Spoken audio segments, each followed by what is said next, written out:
Del Rio, Texas. Rob Wade and Robert Garza. Two guys who dive.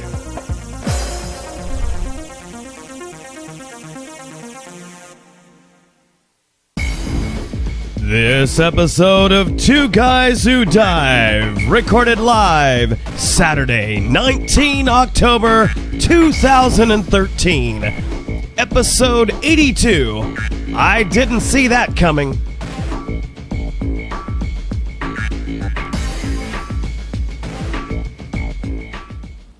Well, welcome once again to another exciting episode of Two Guys Who Dive. Now, I'm your host, Rob Wade, and I am here with my special guest host, Troy McGonagill. Yes, live and in person. You've heard us talk about him many times, and he's appeared several times on the show. We're glad to have him here because, as you can see, guess who's not here? Robert. That's right. He announced, of course, that he was going to be out of town, getting ready. He's actually playing a percussion instrument. Really? Would you kill the audio on the big speaker over there? Oh, you got it on your. It's kind of like the tape delay on, or digital delay when you see, I'm calling to a radio station, when the caller calls in, they say, turn your radio down. Yeah. Turn your radio down. There's the echo. And there's like, what? Turn your radio down. Yeah, because we have a delay. The way Ustream TV works, there's a delay because they throw commercials in and all this stuff because that's how we can use that service free. Anyway, Robert is playing a percussion instrument for his church for a retreat. Oh, cool! There's a bunch of the guys go off on these retreats. Yeah, and so they make a big deal out of it, which is pretty cool. So they work up these songs to send Christian music to send them off, and we kind of last episode we kind of showed some pictures of the instrument that he plays, and it's kind of interesting. I was thinking, that might be something we want to think about adding to our group because it's pretty cool. It looks like just a big box that you sit on. That's what Larry plays sometimes. Oh, really? When he's gigging, it's right. a little box. He sits on it, and he boom. Yeah, boom, yeah. boom, yeah. And it's because it's got guitar strings strapped in it. It actually I don't think creates. he has one like that. Yeah, it creates a snare effect. Okay. Yeah. It's pretty cool. So has an opening on it, and so depending on where you hit it, it causes the vibration of the snare, and then neat. you can actually get a foot pedal. Yes, I saw one. I was at Guitar Center. Yeah. Last weekend, and they had one with a remote foot pedal. Right. Like you would use so like you can a get a remote kick hi-hat or feel. So you basically have a little. Got a dog getting all twisted in my headphone cable here. So you can get a kick and snare feel out of it. Yeah, that's cool. It was pretty cool. I went on YouTube, found a video of somebody who was doing a solo on there. I was like, man, this is pretty cool. That'd be a nice little instrument to add to the... It's almost like, I think where I've seen it used most is like in an acoustic type situation. Yeah, matter of fact, I pointed out to Robert, I said, this would be a good alternative acoustic unplugged instrument if you wanted to do like a unplugged jazz trio, piano, upright bass, and the drum. That would be a good instrument to use for that. It was pretty cool. So he is out doing that. Cool. So congratulations to him for that's awesome. doing that kind of thing. So, got a lot of things to talk about this week. We're going to kind of rehash a little bit of information that we shared from last week because I think it's important for those who are looking into scuba diving. We announced last week that PADI is pushing out new updates to their open water certification. They're making it a little bit more challenging. Really? Good stuff that they're doing. For the most part, there are a couple of things in there I thought, what's the value of that at this stage?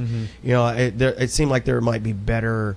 It would be better added to like the advanced course or something like that, but they decided to roll it into the basics. So we'll be kind of retouching on some of those highlights because I think it bears repeating for folks who are looking at getting certified. And I've been getting still this late in the year phone calls, emails from folks who are interested in getting certified.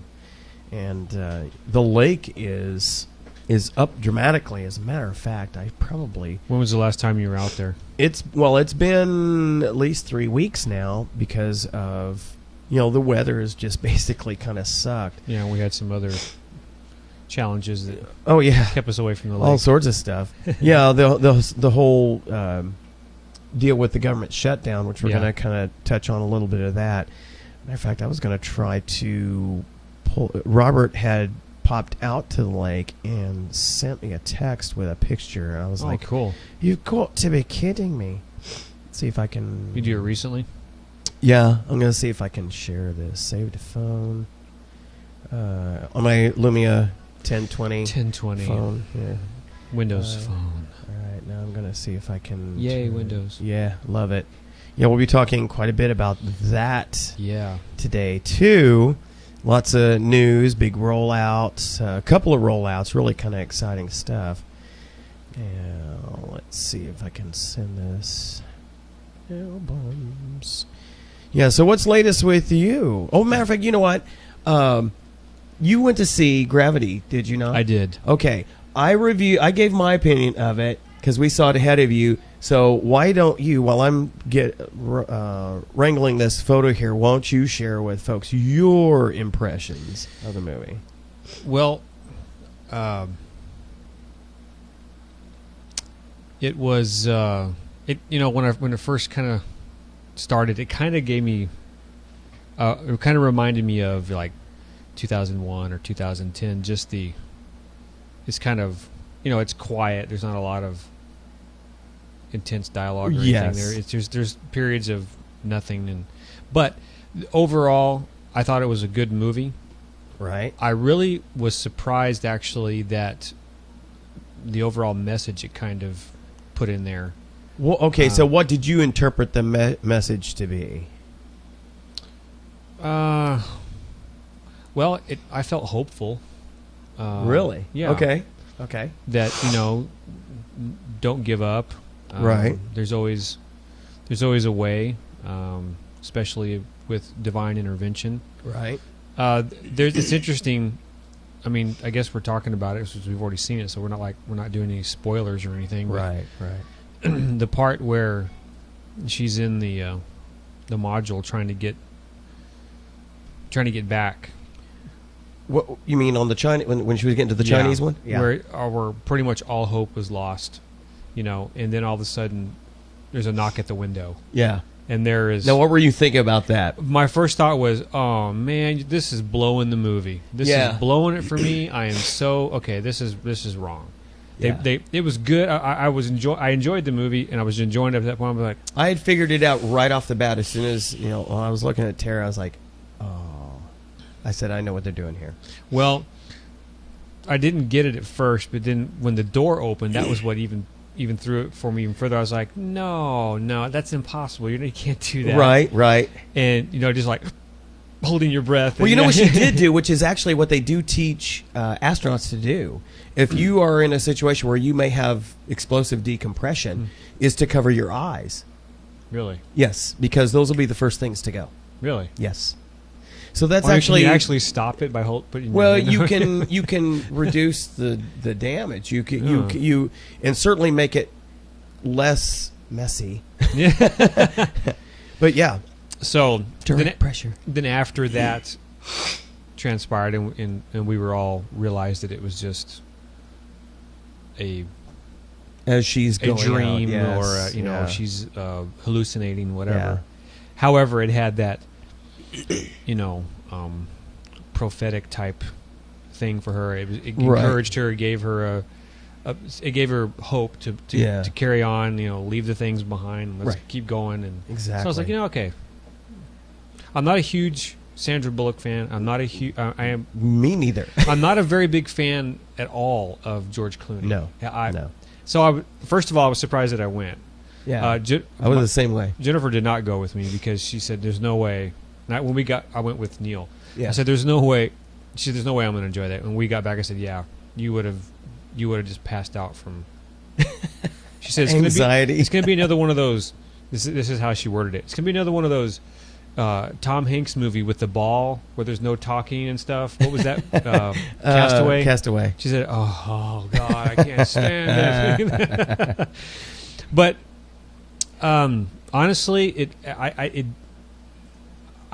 it was a good movie. I enjoyed it. I'm not sorry I saw it. Right. But I can say that I can't give a whole lot more detail because I don't have a lot of recall on it because it wasn't that impressive to me. Yeah. But visually, it was wonderful. it was awesome. I would love to see it. I would love to see it in IMAX, just because you would be totally immersed. 3D in IMAX, you'd be experiencing vertigo. I like the. Well, sometimes I do this when I'm watching a movie, but I think this one more so because it kind of gives you more space and more time to kind of think about things. Right. And of course I'm analyzing, like, I wonder how they actually did that. How did they film that? How did they make that look like that? Because it looks real. Yeah. As far as we know, what Spacewalk looks like. Right. I mean, that it looked real. So my take was it's a good movie. I can't say don't go see it. Right. The overall message is good, which is that is important to me, that at least it had a good message to it. Yeah. It wasn't negative. It wasn't dark. Right. It actually had an uplifting. Especially considering her state of mind, which was basically kind of, because her daughter had died, and so she was kind of an island unto herself. Right. What do you like about it? The solitude, the silence. That's what she likes about being in space. Yeah, she was basically just drifting through life, basically, just whatever, And then suddenly this kind of catastrophe puts you in a perspective of maybe you suddenly realize, and that was the kind of that aha moment for her in that scene you're talking about, is there is something to live for. There's a reason to go on. Right. Yeah. Yeah. And that was good. Yeah. So I enjoyed it for those reasons, and it was visually stunning.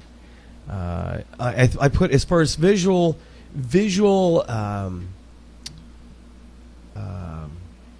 cinematography, editing, etc., I put it up there with Oblivion and with Sanctum. I want to see that again. Yeah, I've got it on Blu-ray. You do? Yes. Oh yeah. Oh yeah. I need to come over and see that. I've only seen it once, so. Yeah, it was a good movie. If you can get past the language, and that's another one of those that just you kind of push yourself, no matter what, to survive.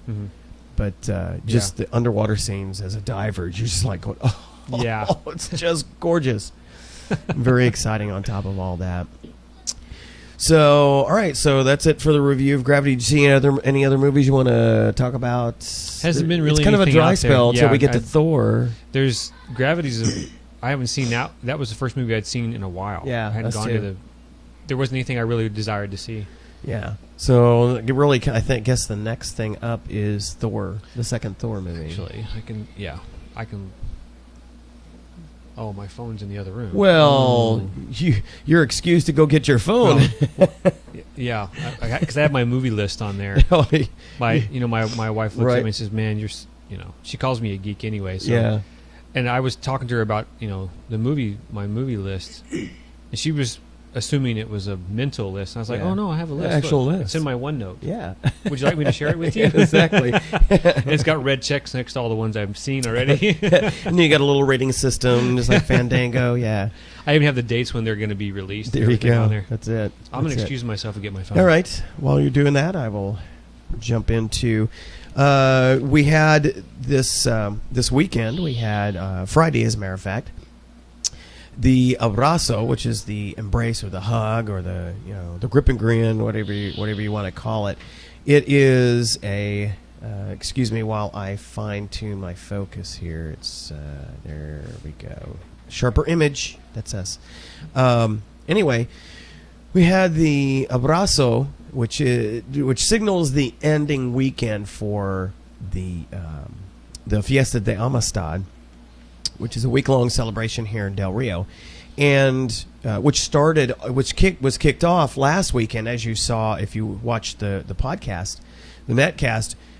It's kicked off by the Miss Del Rio USA pageant. It's part of the Miss USA pageant, and we got late-breaking news towards the very end of the show that our very own Melinda Maris from our church, one of the daughters of our senior pastor, had won Miss Del Rio. As a matter of fact, I have... this is from the Abrazo, which is basically people from Mexico, mostly Acuña and Del Rio area, meet here, and there's a big celebration. We do the national anthems for both countries, right. and this dam spans across the Rio Grande River. And so the various officials, the police chiefs and the border patrol, the counterparts from both the mayors, all of that, for the counterparts for both countries, meet and they hug in a spirit of friendship, and their equivalent of Miss Del Rio and some of the other celebrated contestants meet and hug, and so these were our representatives here, and so I got a good shot with my Lumia 1020 of Melinda Maris there in the middle. Miss Del Rio, she is representing well. This is her first big gig after being granted the crown, so it was exciting for her to be there. So we're very, very proud of her. Absolutely, yes. She's got a long, tough road ahead of her now. There's a lot of things that she's going to be expected to participate in and represent the city, and of course, she's representing our church too. Absolutely. So, right. and of course, the kingdom of God. She's doing that too. So she's got a lot to step up to, so we're very proud of her. Let's see. Of course, the federal government shutdown is over for the most part, so that means that the national parks are opening back up. And so that means diving is now a possibility out Lake Amistad. But, of course, the weather has sucked lately because we're now shifting into fall, and so for real. And usually this is about when the temperature starts dropping. Now, of course, diving would be challenging anyway because we've had so much needed rain in the area as well as up to the northwest of us, that the lake has come up a lot. As a matter of fact, let me see if I can add this to add a photo. You're watching stuff happen actually live here as I add stuff, so I'm going to throw this picture. Let me uncheck. And you heard the little annoying sound. Let me see. Where did I put that picture from? There it is. Oh, cool. Let me uncheck. No, there we go. This, if you remember from pictures past, is the dive chest, which has been 30 feet out of the water. Yeah. And so for the lake to come up this far is amazing. Do you need about another 30 feet? Yeah, let me see to put that at where it normally exactly. is. As a matter of fact, they announced that the lake is still 35 feet low, and that's about right because this is where this would be. Let me see if I can add the picture. I have to navigate because that's where when you do open water, that's when we go down. Exactly. That's what we normally tie off the. There used to be a buoy that the Park Service had provided for us attached to it, that we could do the controlled emergency swimming ascent with. And let me see. That's where I did mine. That's right. You did. 2009. I was going to say, how long ago was that? Summer of 2009.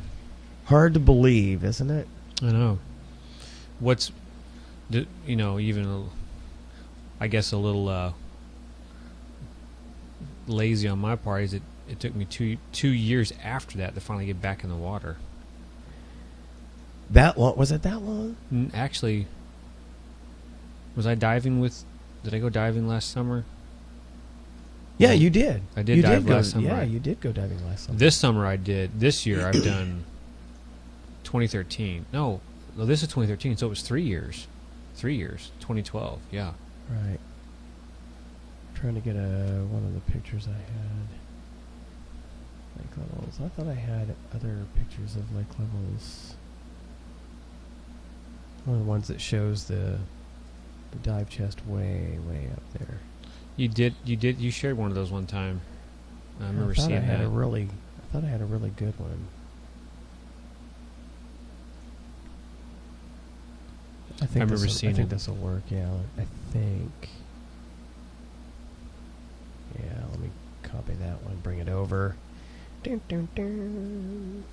Yeah, little background music. Yeah, I should put. I need to have that loaded background music that we play. Paste it. Now, where did that end up? Here. There it is. All right. In the inset. All right. Well, it's kind of hard to see in this picture, but it's halfway up here. It's halfway up. It's right there. It's right. If you look where that little cone is, it's just slightly up from there. It's hard to see because it blends in so well because it's literally like concrete. Yeah, it's like bone dry there. Yeah. But so now we're down. We're coming up. It needs to come up a lot more. But you see, the visibility is not very good. Yeah. Which means it'd be very tough to see the diving. And I'm curious now about how the. I'm curious now about. Get rid of that one. About what the water temperature is like now.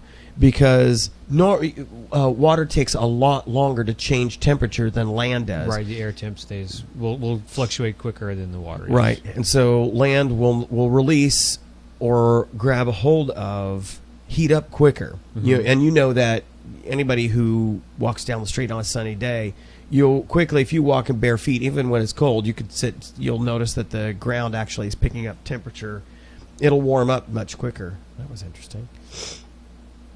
But the water takes a lot longer time. So that's why when we start diving, typically April, May timeframe, you're wearing, even though the air temperature here in Del Rio is already in the upper 70s and even into the 80s, the water temperatures are still very chilly. Yes. And so you're wearing your 5 mil or even 7 mil full. Yes.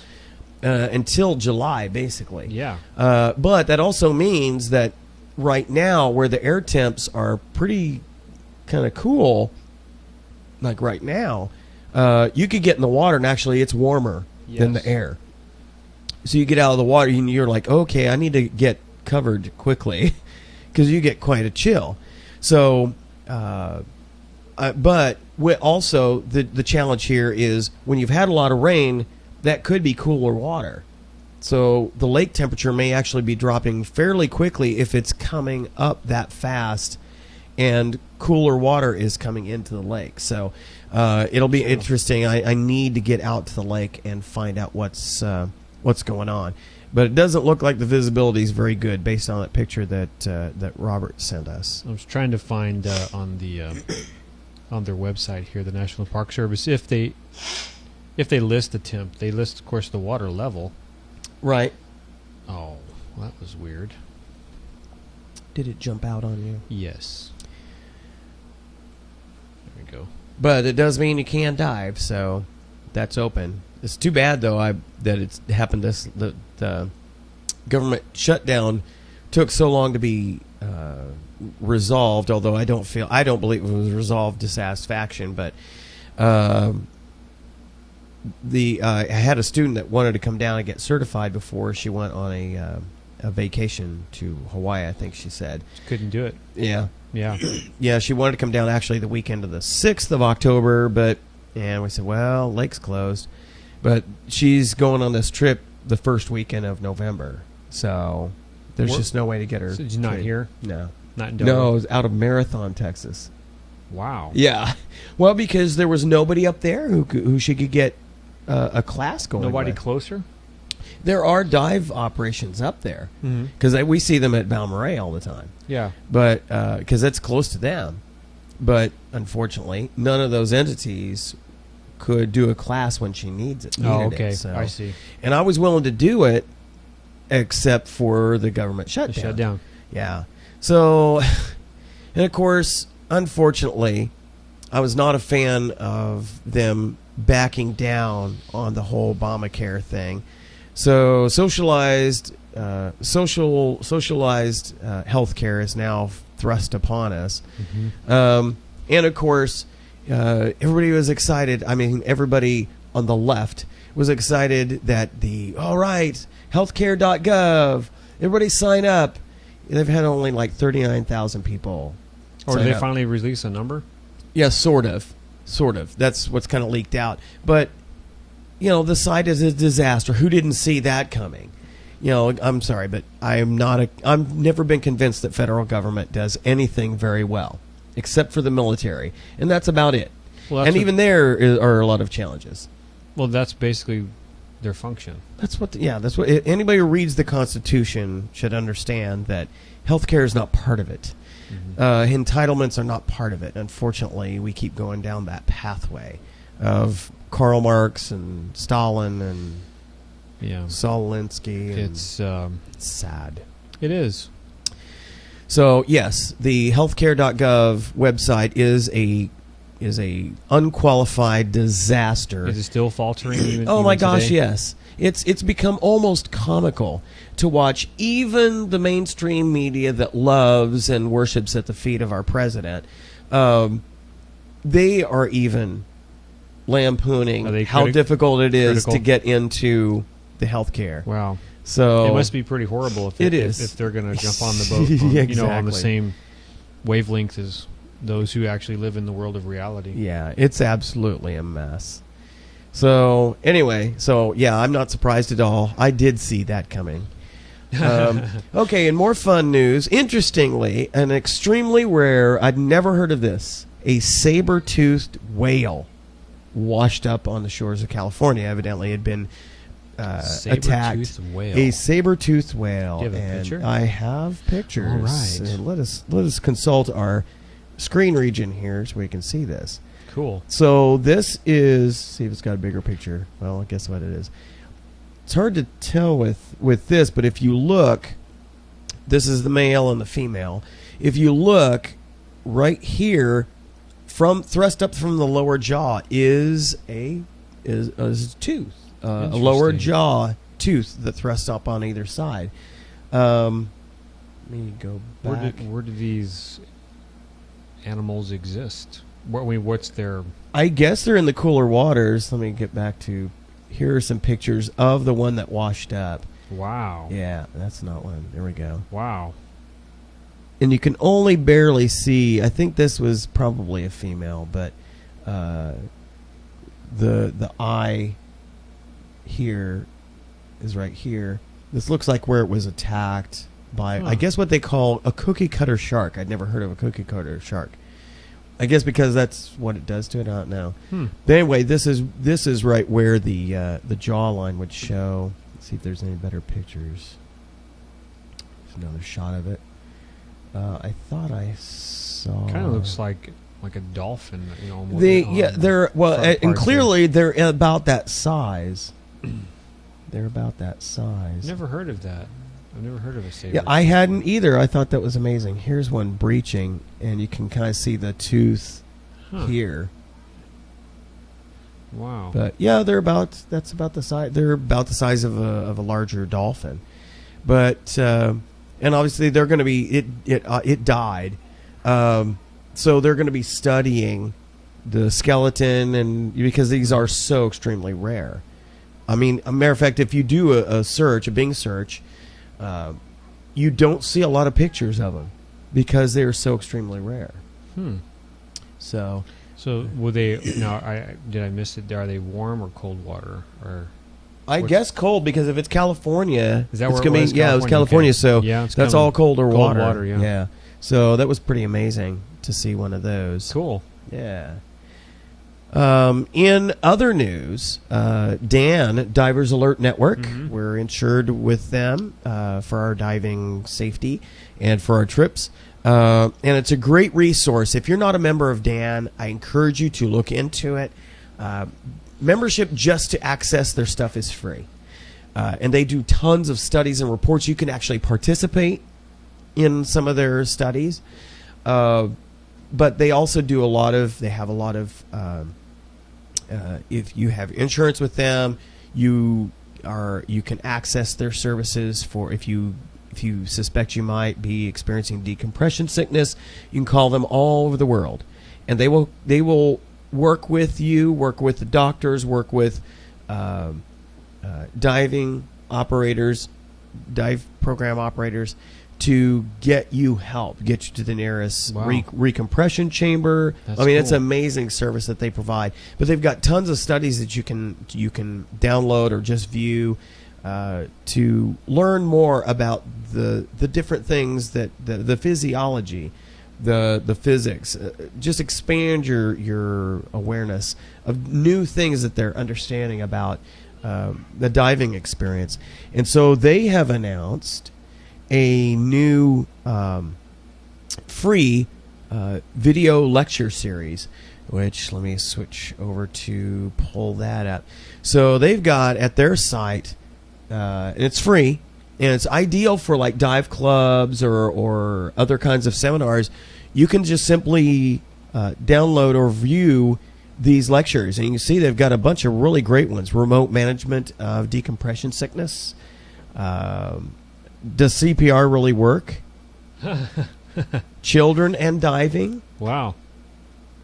Aging and diving. Medical evaluation to dive, which is always important because you fill out the medical statement when you're looking into taking a course. And so this talks to, and this using a doctor, Dr. Christopher Logue, I guess, presents a case study to provide insight and evaluation process for recreational divers, including previous illnesses and sports injuries. Let's see, mechanisms and management of dive accidents. So if you're a rescue diver, dive master, or dive instructor, these are helpful things to augment the training that you receive from PADI or whatever certifying agency you're going through to augment your ability to handle a dive accident.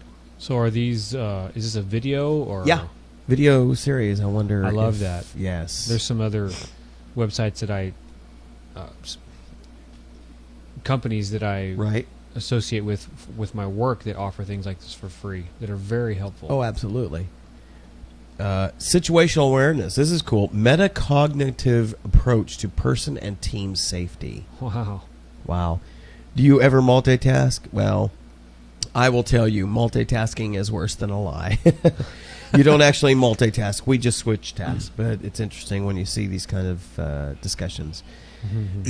Challenges in diagnosing decompression illness. How good is your emergency action plan? Diver fatalities. Medications and diving. What are some things that are safe to take, maybe contraindicated to take while diving? Optimal path. Breathing underwater is an unnatural act.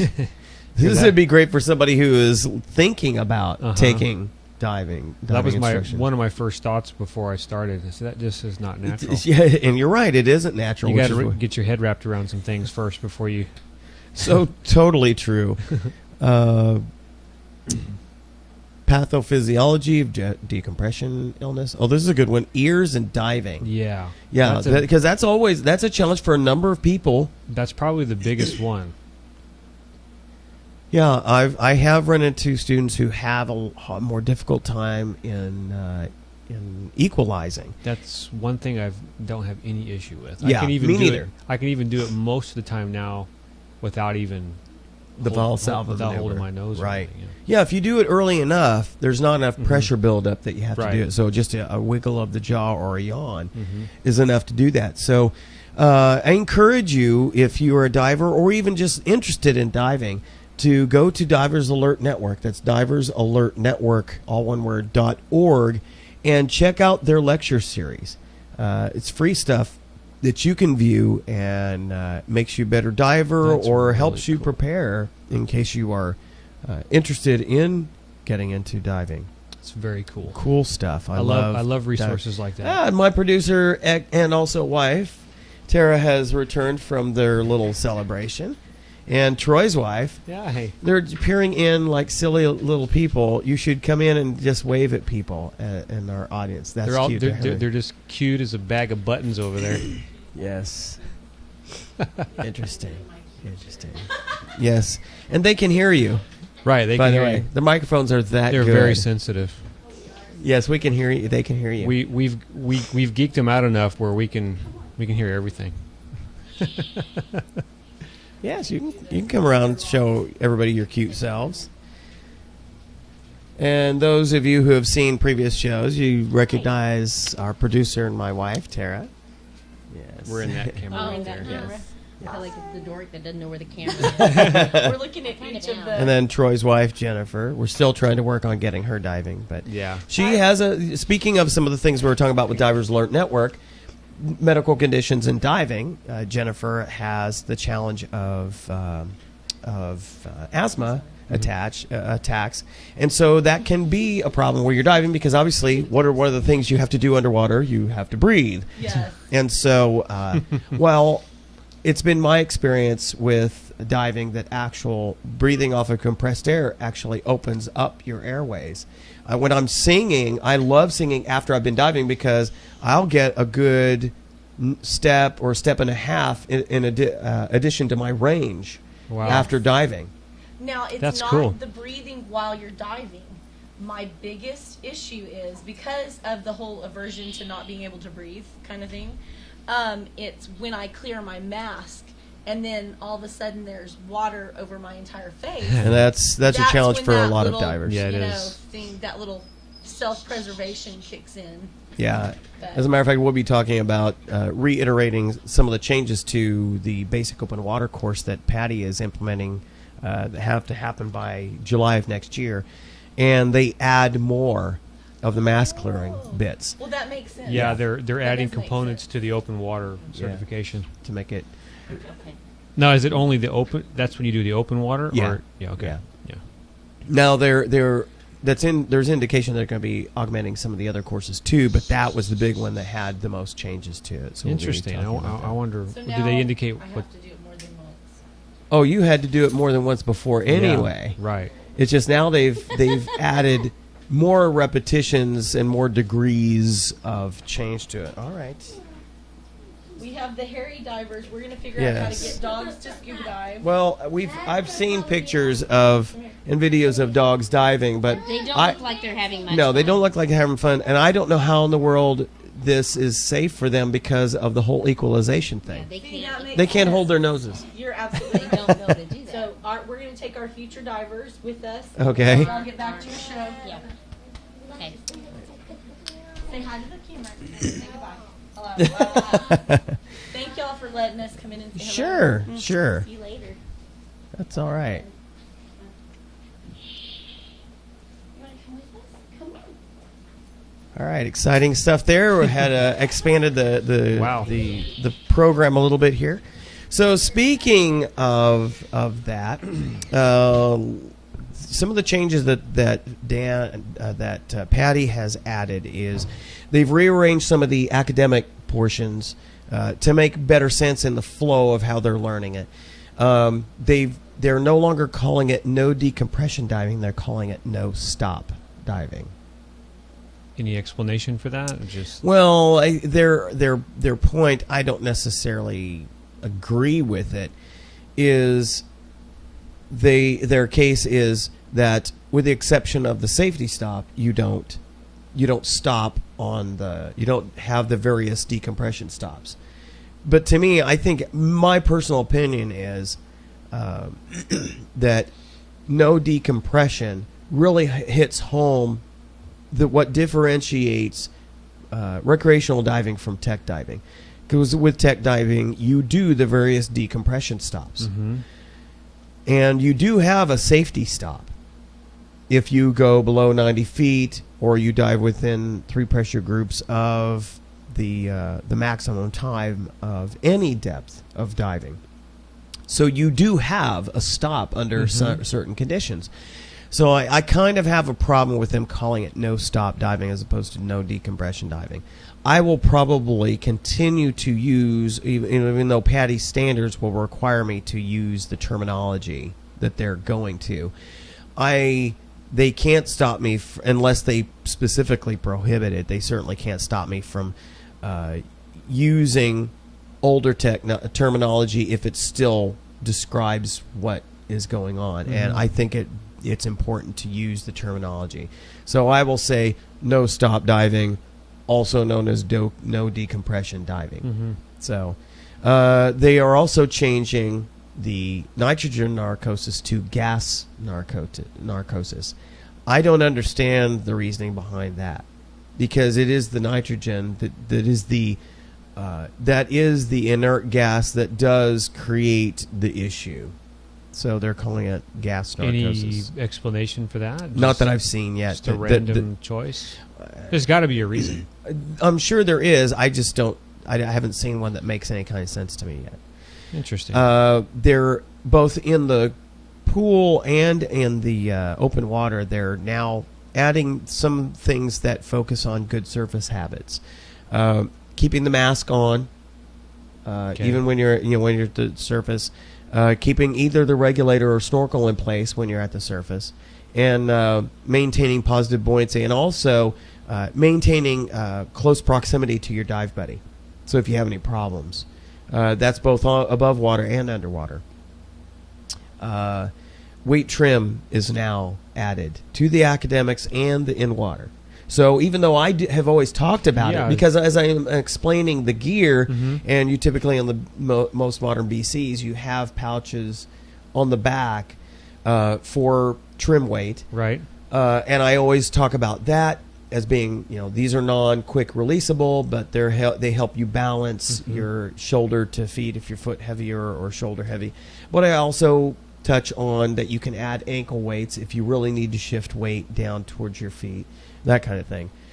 Well, now they're actually adding not only discussion about it, but showing how you would trim out. Okay. So that's gonna add some time. Yeah. To whereas I've been explaining about it, now we're actually demonstrating it. So that's gonna mean the in water pool work is gonna take more time. So your course is going to be a little bit longer. Yeah.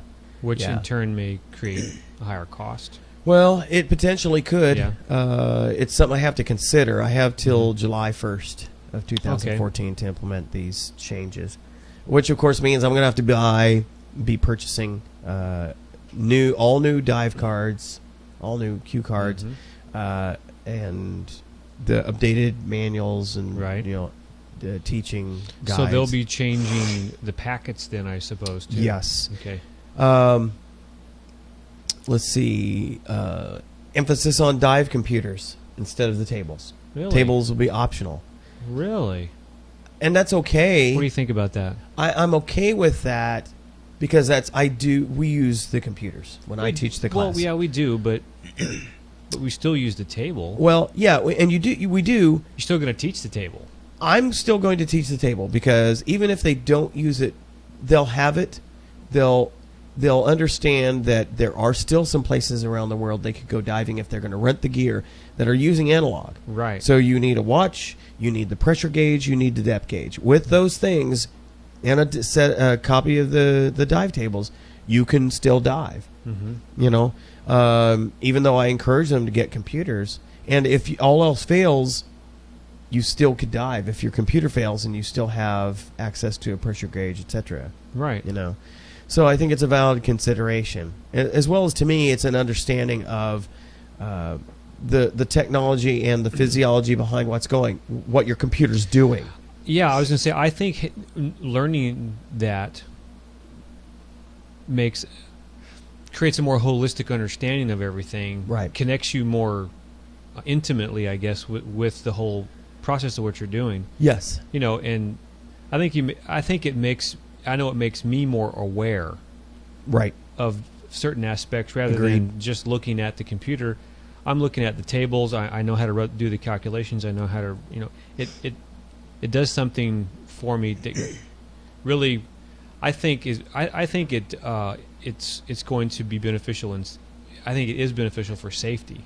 Yeah, absolutely. Understanding of why it's important for these things, and it would help give you. Speaking of the holistic approach, it could also increase your awareness of if your computer is not functioning correctly, because you could find yourself going, that doesn't seem to jive with the tables, what my Mm-hmm. computer's telling me. And then you can check yourself against the tables what's going on. Well, I shouldn't be able to dive more than 80 minutes at this exactly. depth, that kind of thing. Loose cylinder band skill is now added to the confined water. Loose cylinder bands. Yeah. Because it happens to the best of us where you've not properly Okay. Yeah. tightened the strap to hold your tank on, and so you end up with a tail. Yeah.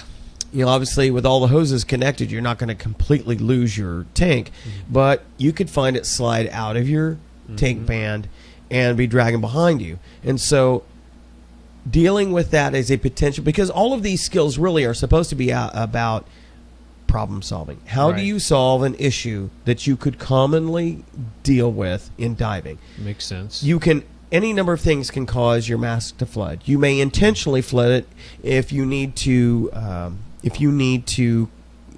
clear your mask Right. of fog up. Mm-hmm. You know, obviously at 90 feet, if your mask fogs up, you can't bolt to the surface to clear it Right. and put defog in it. So knowing that you can intentionally let a little water in and look down and let the water swish around to clear the fog off your mask and then clear it, and you continue the dive without any incident. The same thing with the loose band. If you didn't tighten it, or maybe you didn't soak the BC in water to allow it to grip your tank properly, and it comes loose during the dive, you don't want to be freaking out. It's like, oh, what do I do? My tank is dragging behind me, and I'm out of balance, and I'm all out of control. Oh, Yeah. I'm in the land of the lost. Knowing how to deal with that issue, either yourself or with your dive buddy. You know, one of the skills that's taught is removing and replacing your gear Yes. underwater. Right. Well, this is one reason. This is an additional reason why you might find yourself needing to do that. If your buddy is not able to help you get your tank back in place, you could, keeping the regulator and mask in place, you could slide out of your gear, come around behind. Now you're third person to your own BC, and you could carefully, relaxed, slide your tank back into your BC band, tighten it back up, slide back into your gear, continue your dive. So I think that's a smart skill. So to they're have. gonna apply that. Yeah, it's done in the confined water. It makes sense. It makes sense not to do it in the open water, especially if you could potentially be an area where the silt kick up would be a mess. Yeah. It's messy. It can be messy enough in a pool. True.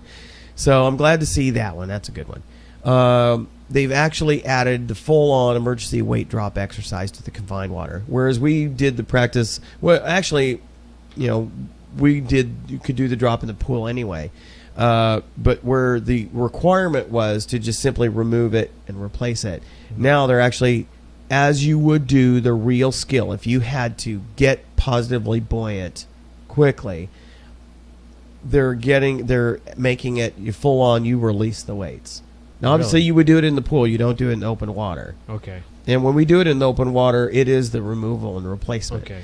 But in reality, you could imagine somebody might be so out of sorts that that they realize, I'm having a hard time staying buoyant. I need to pull my weights out.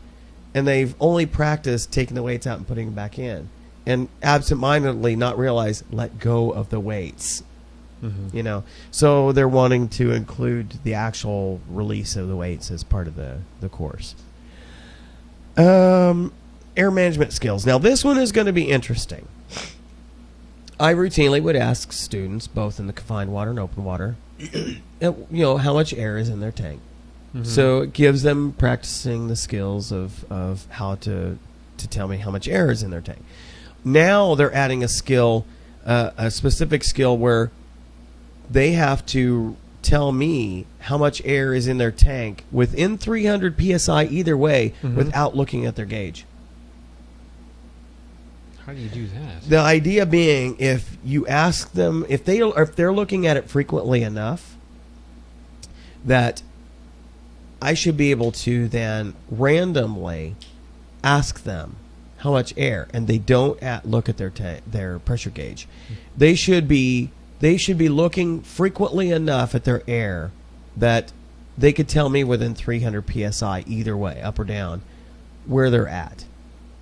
Okay. And I agree. It's just going to be interesting to see how that rolls out. Yeah, it seems to me that would be something that a more experienced diver would be able to do rather than a student, especially if you're just learning. You haven't really understood your breathing habits, I guess it were, or Right. able to control your breathing well. Yeah. You know, how are you going to really know what? Well, and that really is that reinforces the need as a new diver to check your air even more frequently. True, I could see checking The logic behind the that. logic behind checking. Oh, Yes. I see. I absolutely see the logic in checking your gauge more frequently. Yeah. Because it's easy to get lost in what you're doing and Right. what you're looking at, and Right. just I don't know. I don't know about you when you first started, but when I first started diving, I was constantly staring at my gauge. Yeah.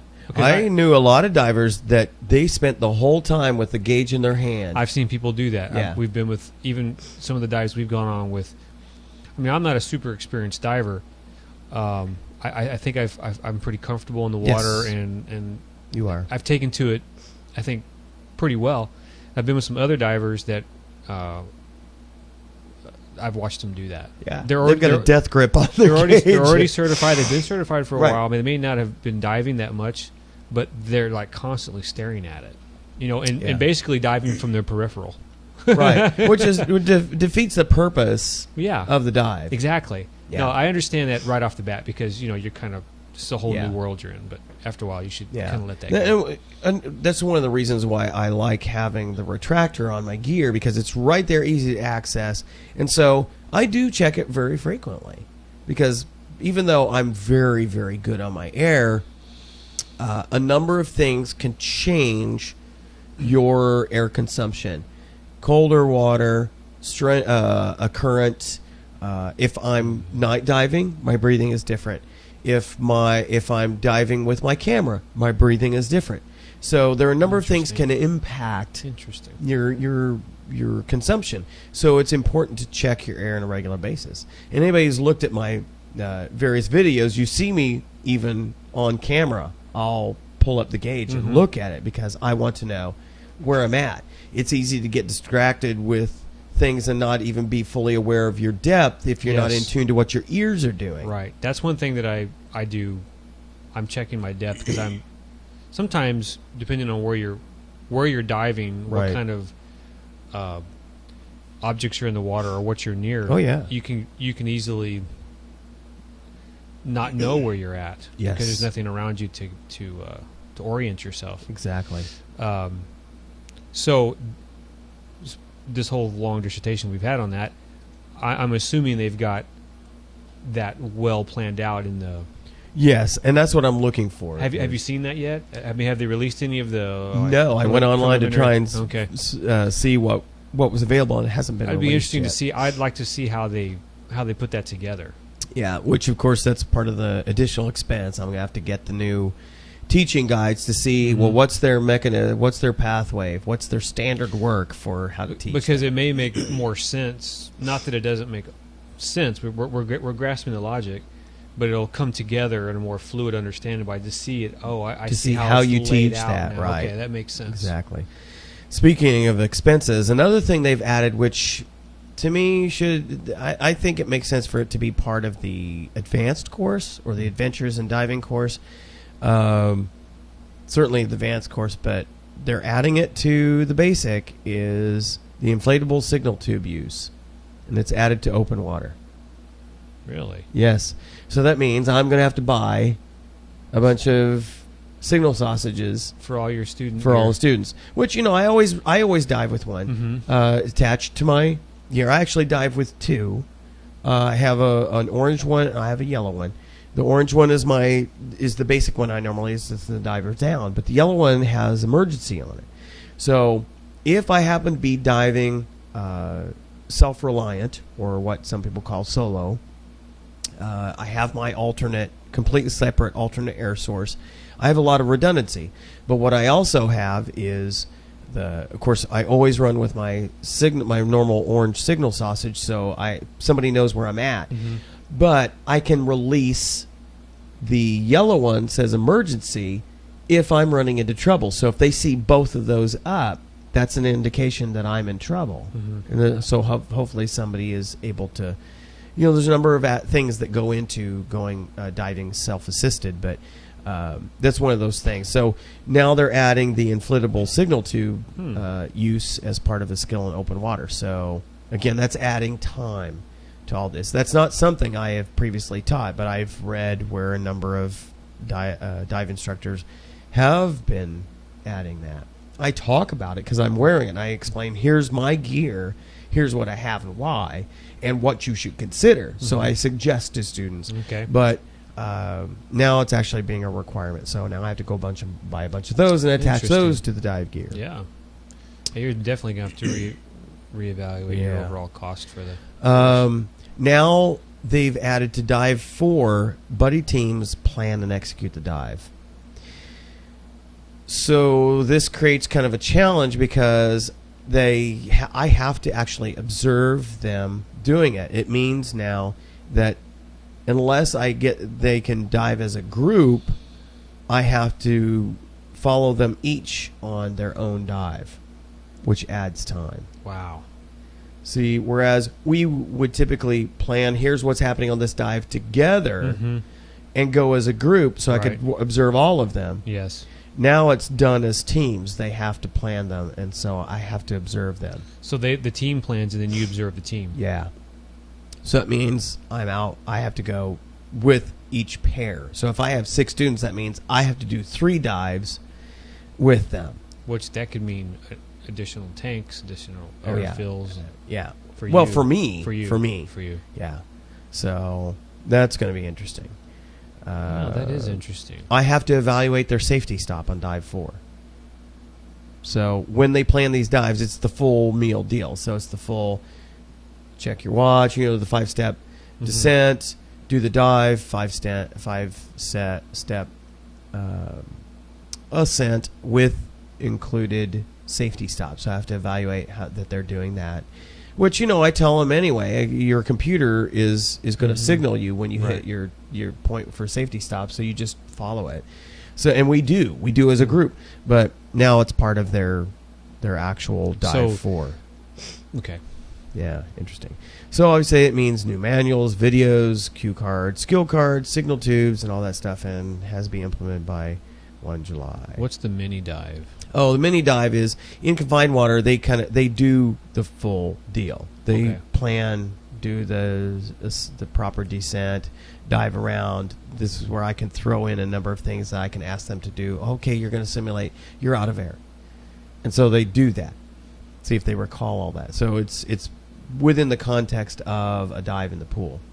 So interesting. All right, geek stuff to talk about. Oh, goody. Yes. Those of us on AT&T have been waiting for quite some time, if you had a Lumia 920 or 820, waiting for the GDR2, General Development Release 2, to come out. Now, for AT&T, the challenge there is for the Lumias, for the Nokia Lumias, it's not just GDR3, it's the Amber release. Starts with the A. It's the Amber release for those devices. So it didn't just add the Microsoft bits, it added the Nokia Lumia specific bits, which added a number of things like flip to silence. It turned on the FM radio for those who actually use the FM radio. A number of other additional features that it opened up to it. So that finally became available last week. Interestingly, so there was a number of people, friends of ours, you guys got it. Did you have any issues with the update? Not at all. Smooth as glass. No problem. Yeah. Well, interestingly, on the heels of that, I think that was probably why this was delayed, is because they found some issues in how it rolled out to those devices. And it was important for them to have that fixed because right on the heels of that, Microsoft announced the GDR3 preview, developer preview. And they essentially opened up what has previously been called, was originally called their enthusiast program.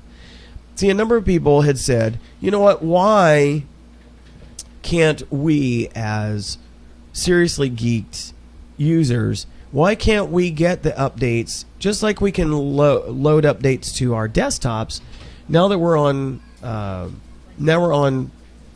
Windows Phone 8, which bears more resemblance, let me lift up the dogs here, bears more resemblance to the desktop, more close to actually Windows RT.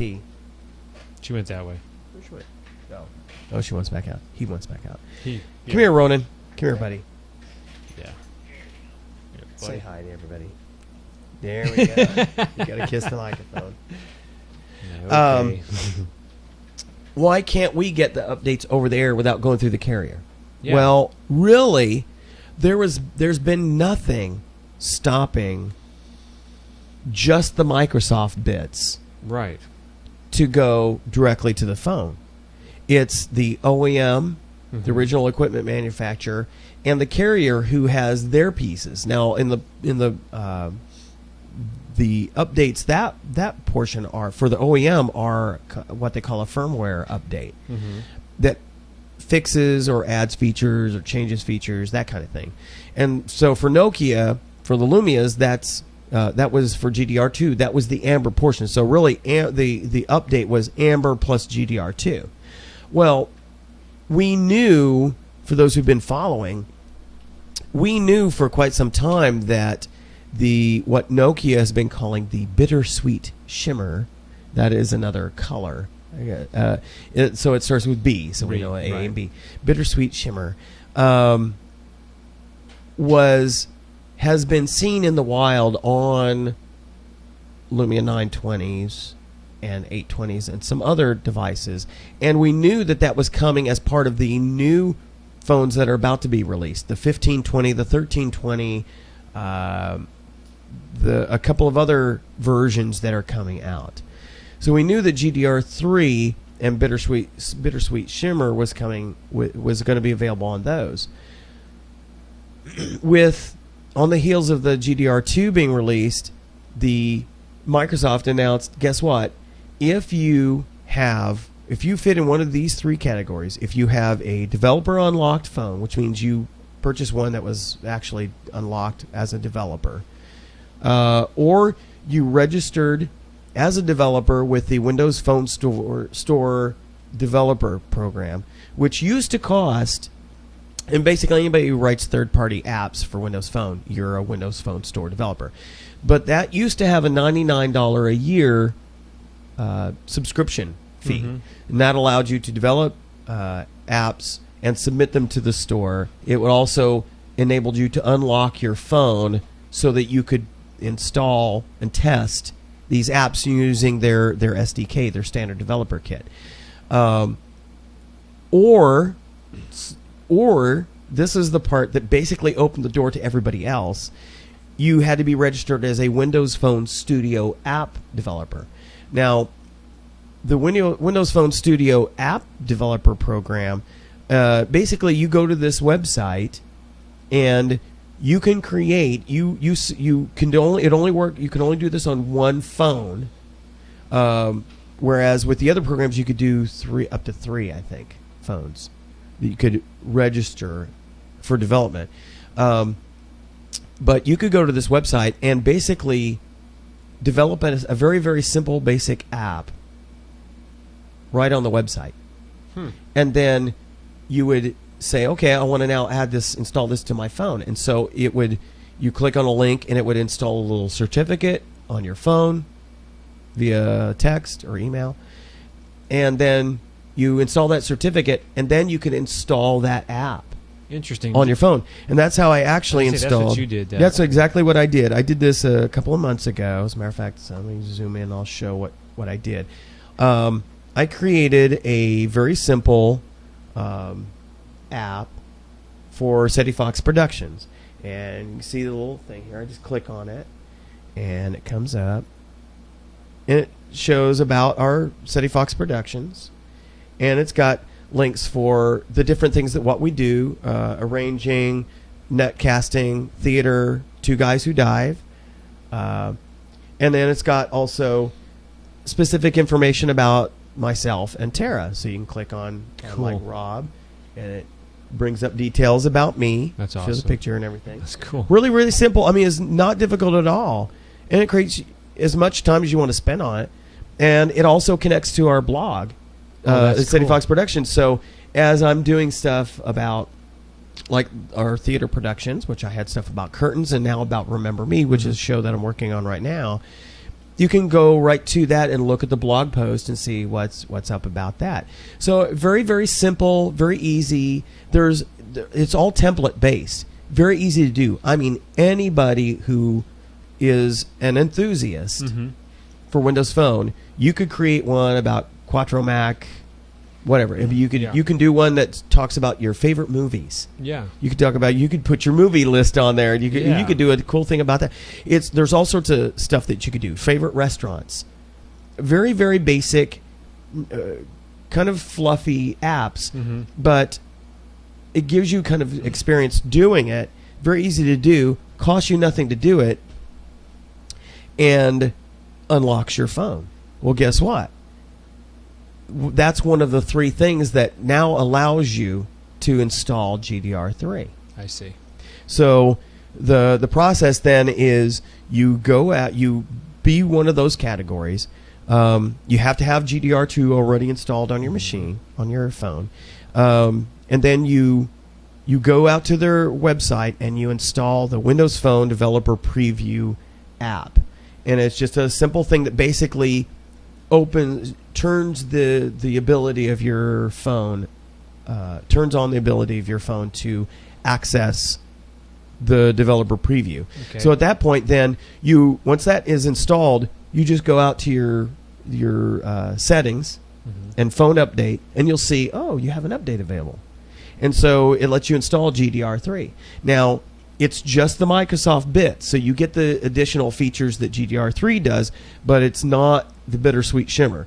That comes later. And I'm cool with that. That's what I've been saying all along.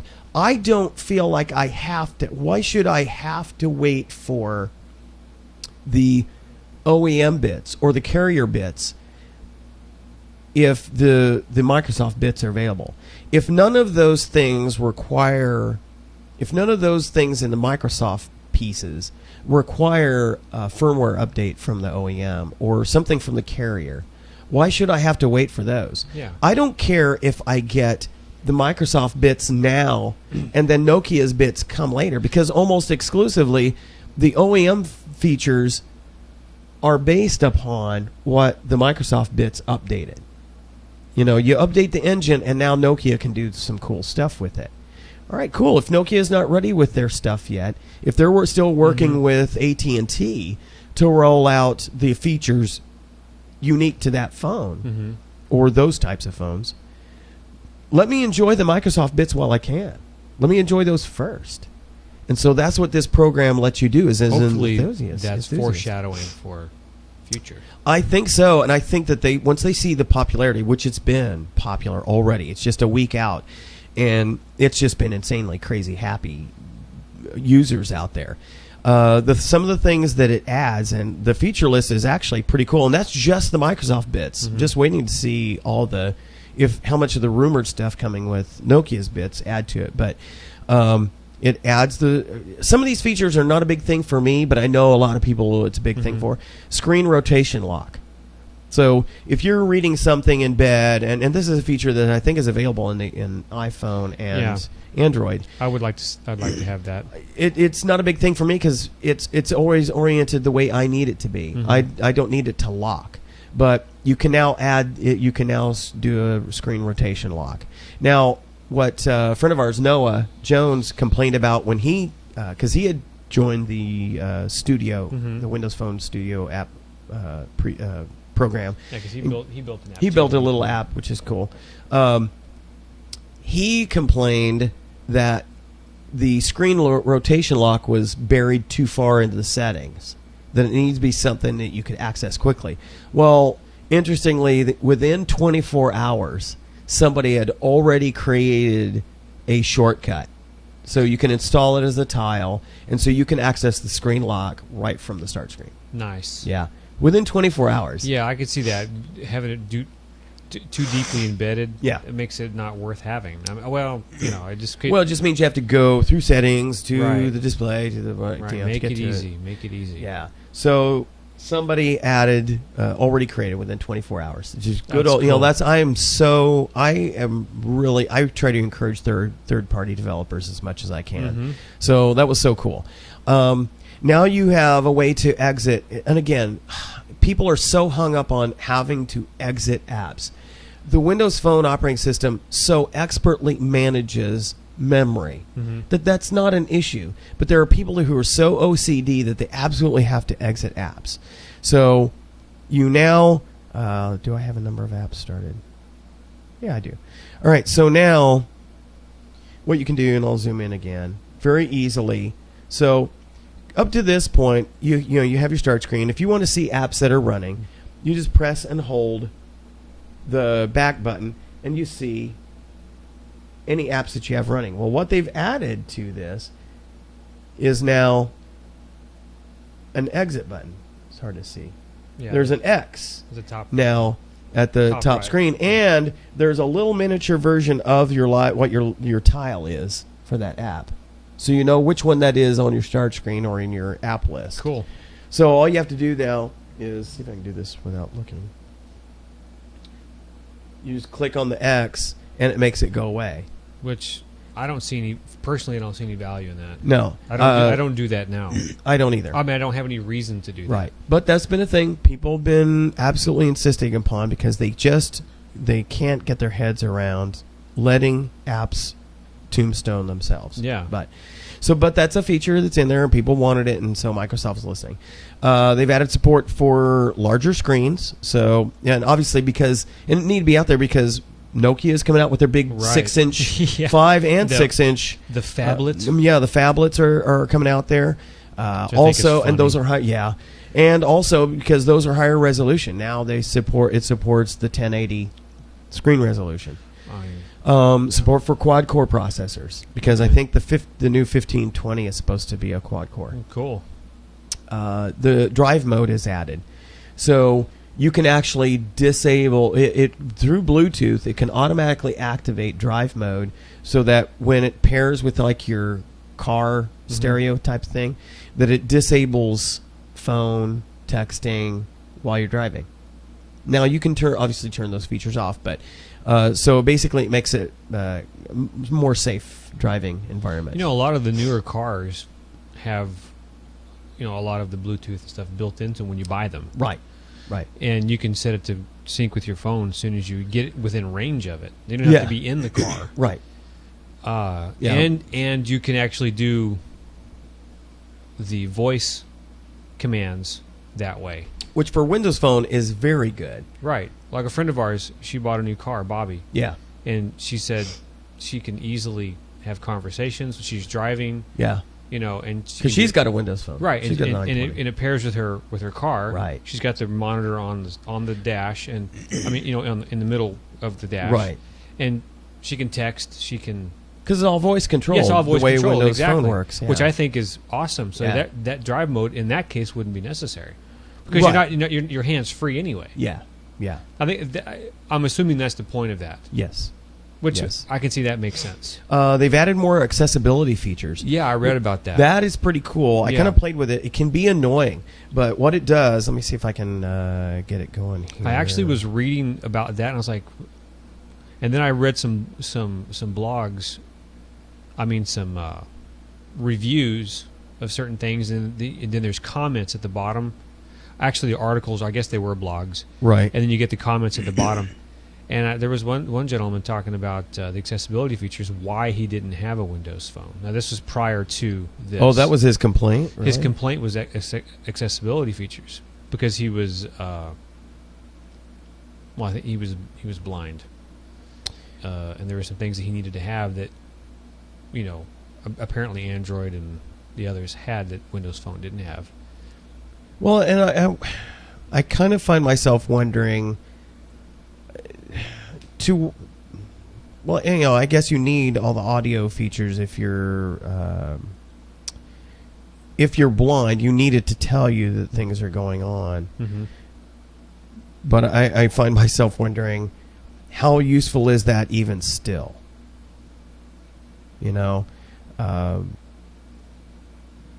Even with the accessibility features that were added, and I'm trying to remember how to get into it on this now. I kind of wonder. I don't use it. How do you? It would just be much more limited. There's car mode. No, what we're talking about here is GDR3, yeah, because I don't have GDR3, but I have GDR2. Right. One thing it's not, I guess I wouldn't call it a complete dislike. It's just something that changed that on my reminders. On GDR2? GDR2, my reminders no longer have the same sound, and I can't control what the reminders sound like. Wait a minute, what? Like if I set an appointment, Yeah. or a to-do, and I put a reminder on it, Yeah. and it comes up and gives you the Yeah. reminder sound, Right. can't change that. It's either on or off. I thought that's what it always was. I know, but it's a different sound now.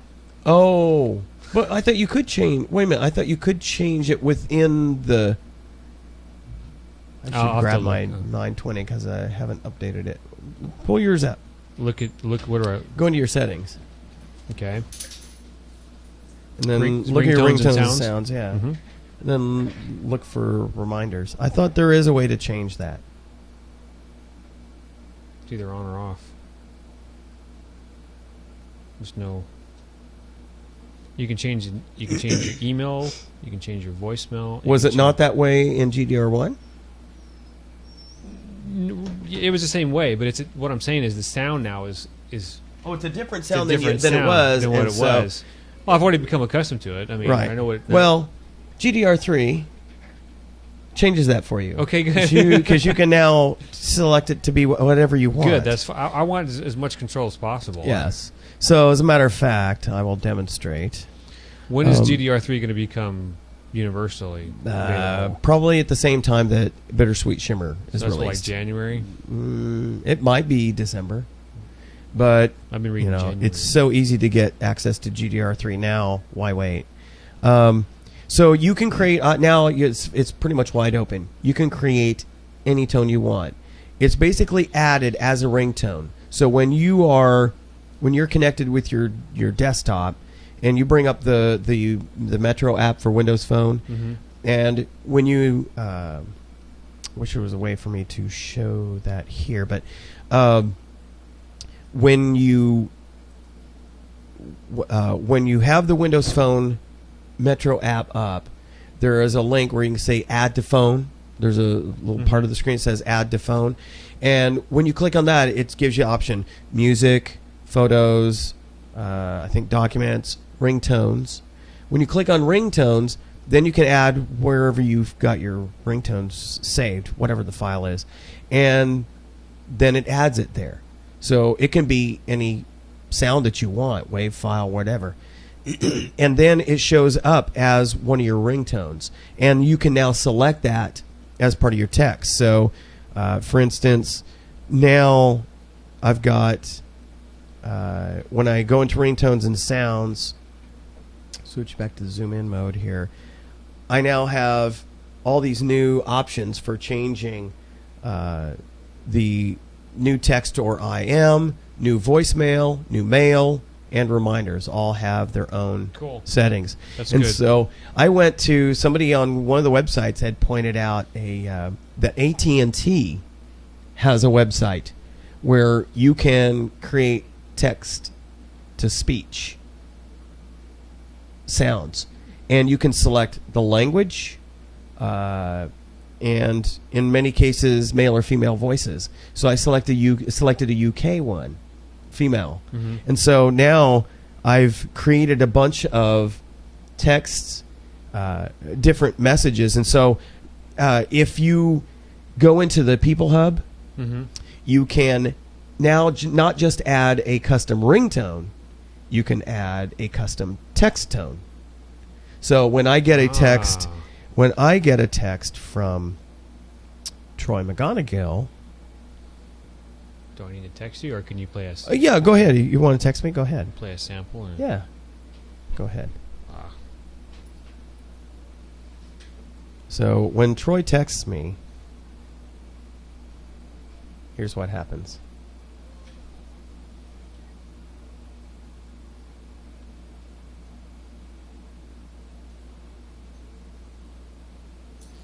You have received a new text message from Troy. That is cool. So it's very. That is cool. Now, obviously, if I had the voice feature turned on to have the Tell Me service that's built into Windows Phone recite the text, it would actually then come around. That text tone would come up, and then Windows Phone would come up and say, "You've received." It would basically say its own version of "You received a message from Troy McGonagill. Would you like me to read it or ignore?" And I would say read, and it would come back and read the text to me. So all of this would be a constant flow. Oh, that's cool. Of voice. So I went through and I basically, for people I get a lot of text from, I created custom messages for everybody. So if and then for different situations. So if I get a new voicemail, I created one that says, "You have received a new voicemail." And then if I get, if I get a new email. "Excuse me, but a new email has arrived." Does it say but No, but a new. But a new email has arrived. Yeah, for my speaking of appointments. Now. "Excuse me, but you have an upcoming appointment." So it's very clear exactly what's going on. But because that was the thing that annoyed me, is the tones were just tones. And so I had to remember, okay, is that an appointment? Is that a text message? Is that... and because I've also, in the People Hub, I've actually created accounts for Facebook and for Twitter. So now I can add a text tone specific to Twitter. So if I get something from Twitter, "A new notification from Twitter has arrived." And the same this thing. This is going through your messaging. Yes. Right. And then if it pops up, Twitter says something. It says, "Oh, you've got something from Twitter," or from, what was the other thing? The reason I say that is because I get tweets and things like that and text messages, but they all have the same sound. Because they're coming through my messaging.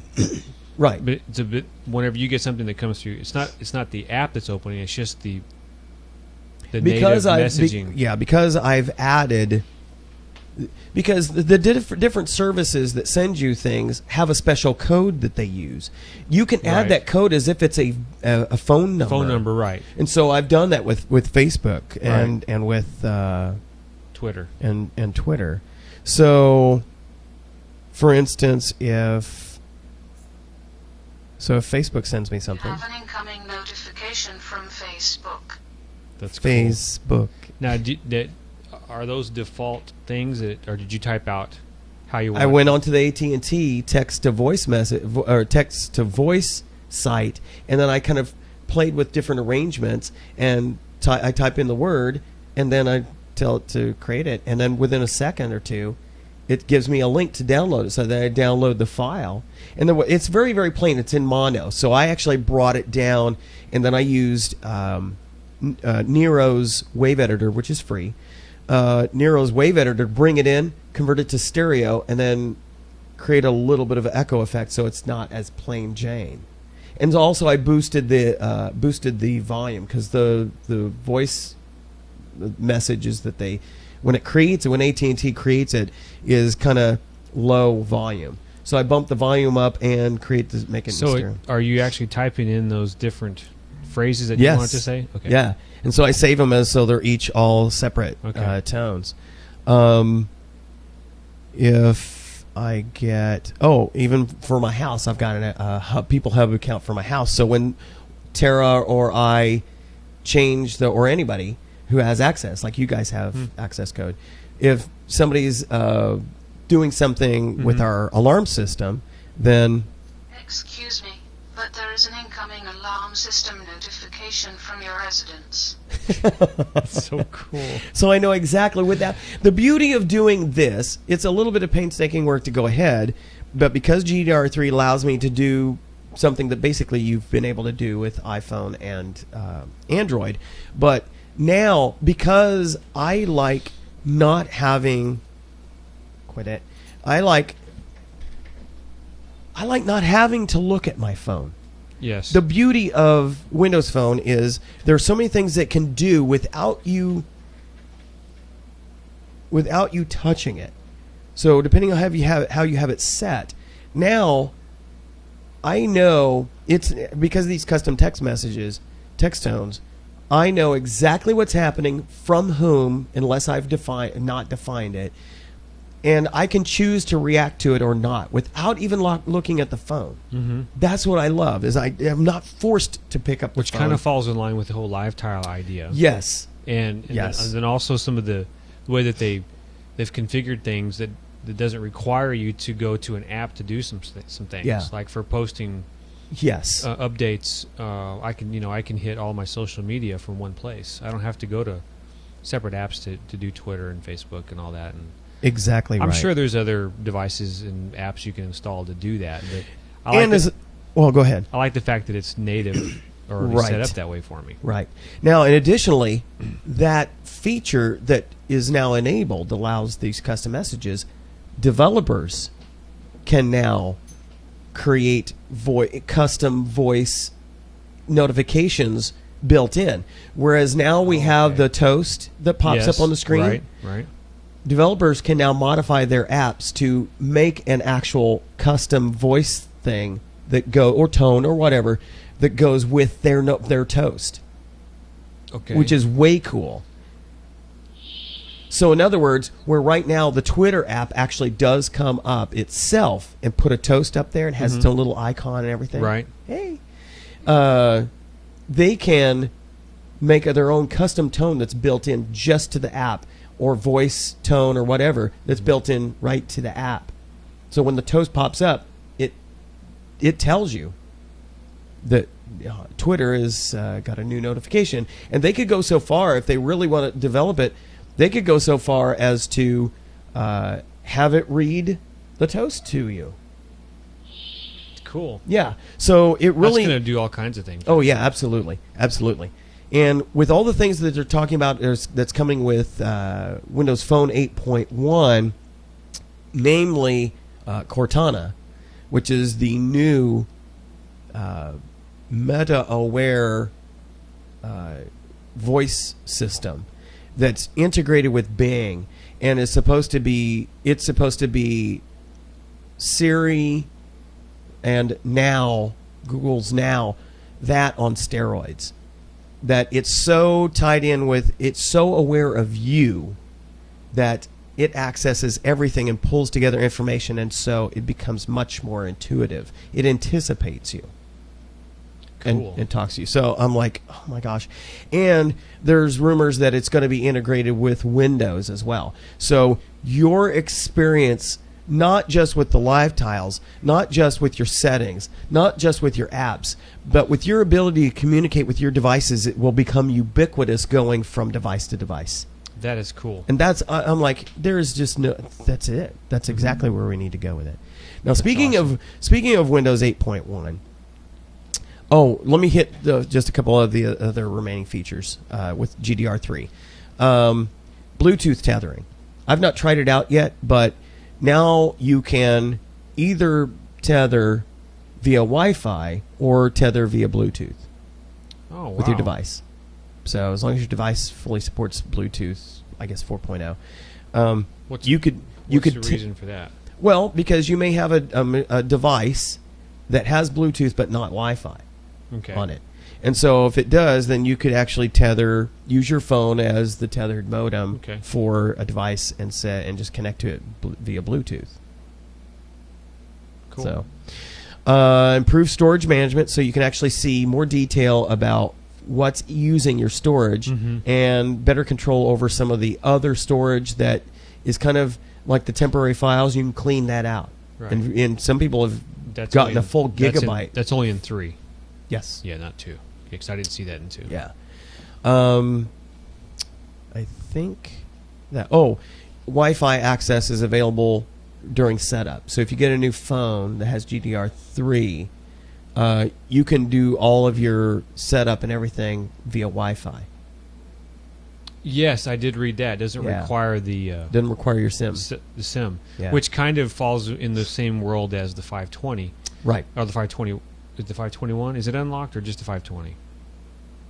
Anyway, yeah, I can't remember. Where they're pay-as-you-go phones, Right. And that was causing problems for some people because they didn't necessarily want to activate Right. immediately, but they want to set up the phone. Right. So that makes Yeah, sense. cool stuff. Especially since that's becoming more and more popular, obviously, because it's one of the most popular phones out there. Oh, yeah, absolutely as far right. as Windows phones go. Absolutely right. Well, speaking of Windows, Windows 8.1 rolled out on the 17th, and we've been going through the update process. Yep. If you had a machine that was already running Windows 8, then all you had to do was click. Oh, that's a great picture. All you had to do was click on the Windows Store in the start screen, the Metro interface, and big picture right there was update. You can update to Windows 8.1. Very smooth, seamless update. We have a number of machines here at the Ceti Fox Studios in our household, and Tara's laptop was just running the stock 8, and my testing machine over here was running the stock 8. So I did that path, and the server here was running stock Windows 8. So I ran those. It processed fine. Some took longer than others, depending on how much stuff was on there, but updated with no issues. My laptop and the main machine here that we do the podcasting with were both running the preview, which I installed from the store when it was available. Right. Well, the process, I'll warn those of you who are running the preview and haven't updated yet, the process there is a little bit more involved, and you will end up having to, for the most part, reinstall your apps and your desktop programs with certain conditions. Yes. I updated my laptop first because my least critical, even though it's my more frequently used machine, is my least critical machine. Obviously, the studio computer is the most critical because I do all my heavy lifting work on it. So I thought, okay, I'm going to go for it. I'm going to do the update. So you had to go through a couple of links from Microsoft to get to the kind of semi-hidden place in the Windows Store to pull down the full RTM update to Windows 8 Windows 8.1 if you're running the preview. Right. Now, obviously, that doesn't delete the data files. All your personal files and stuff are still there, and technically, really, all of your apps and your desktop programs, their installation folders and entities still exist. It's just the update to go to the RTM of 8.1 basically killed the registry and all of the settings that go with that. So even though your programs were still in the folders that they got installed to, where the Windows, and I'm getting way into the weeds here, but where the installation process updates, sets keys and D words and things like that in your registry to tell Windows how to use the apps and the programs, the desktop programs, those are reset as part of the install. But because I had 8.1 installed on both my laptop and my desktop machine, and I had one of the features of 8.1 is you could fully synchronize all of your settings Right. which means you could also synchronize what your background looked like, all of the apps. You could say, well, if I install an app here, it installs it on the other machine. The only thing that won't install across machines is desktop programs. If you have a version of Nero, version 12 on your desktop and 2014 on your laptop, it's not going to try to install the other ones. But with all your Metro stuff, it will mirror them if you let it, if you tell it to do that. Which I Well, Notification from Twitter has arrived. oh, I got a notification from Twitter. So I discovered, much to my surprise, although it really shouldn't have been a surprise, that right after the update to 8.1 on my RTM on my laptop was finished, I started seeing my background was the same. As soon as I logged in, my background changed to match what it was before because it was synchronized. All my apps started showing up. The only difference was, and I thought there was, at first I was like, why did they do this? And then it clicked for me why. All my apps showed up on the start screen, but they had little arrows, down arrows with them. And I was like, I have to click on each one of those, which was no big thing. I just started clicking on them. But then I was like, why does that happen? And then I realized because you could be doing synchronization across a desktop, a laptop, and a tablet. And a lot of your, especially the Surface and some of your other tablets, RTM or RT tablets especially, don't have a lot of storage.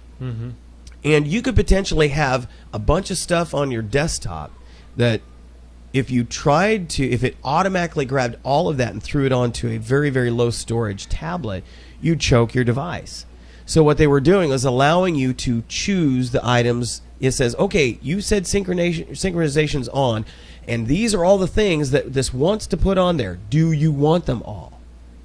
Now, I think the one thing that made that a little bit easier is just an option to say install all.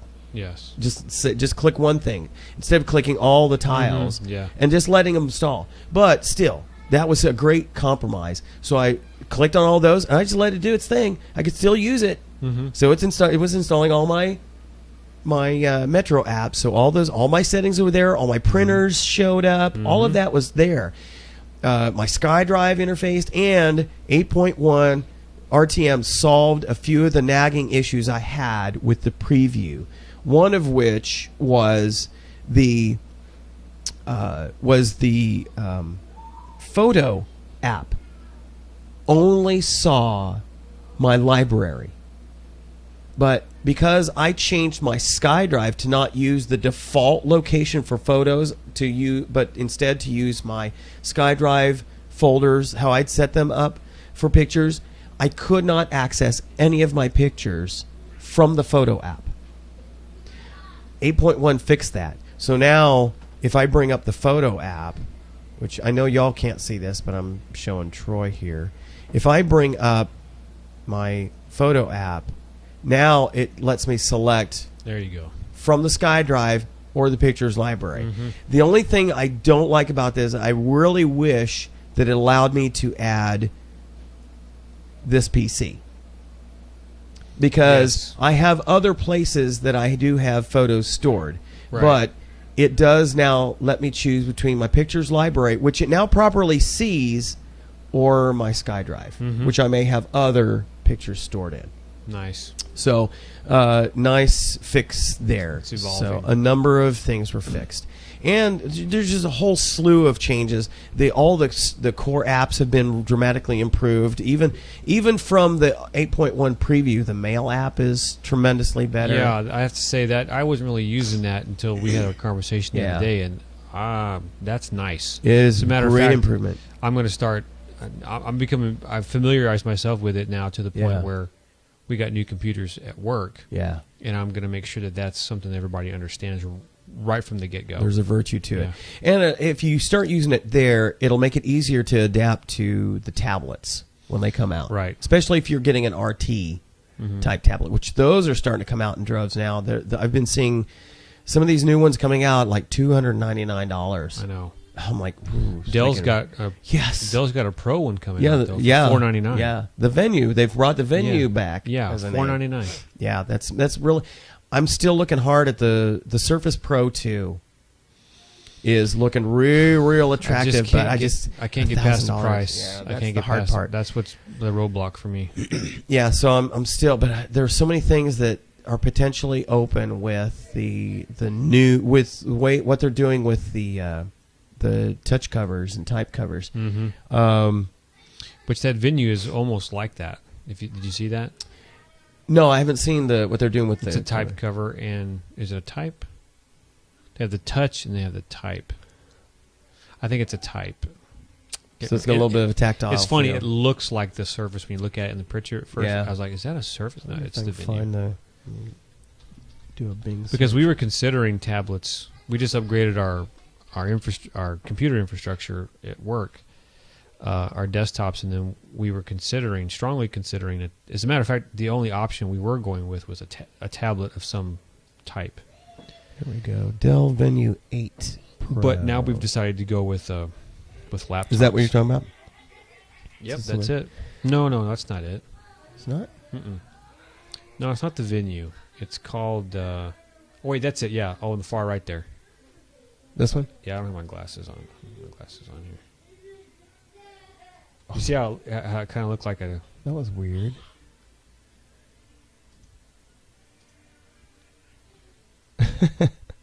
I clicked on. They have an 8 and they have an 11. I think the 11 is the one. The 11's the one that looks more like what I'm like the Let's Surface. See if I can find it. I do have some issues with Dell that kind of Right. irritate me. I don't have a picture of it. Huh? They did. They even had. That's weird. Let me do a Bing search. Maybe that's that's going right. to there because I was looking on their Yeah, site. that's maybe because where I it's found not officially. It's not released yet. Yeah. My typing is They announced it horrible. a couple weeks ago. Dell Venue 11 Yeah. Pro. There you go. There it is. No, that's the XPS. Switch to images. Yeah. Yeah, see how it looks like the Surface? No, That's the 8. that's a laptop. Right there. The one with the stylus. Go back to the pictures. See the one with the stylus picture in it? No, Yeah. the one. That one? No, keep going. Keep going. Keep going. There. Isn't that it? Is that the 11? That looks like the 8. Is it? Oh, it might be. And that's a Bluetooth type keyboard. Well, the one that I saw had the keyboard that snapped on just like the Surface. Really? Yep. There's a docking station. Is that it, maybe? It kind of looks like I it can't would be. tell. Let me switch the screen region here.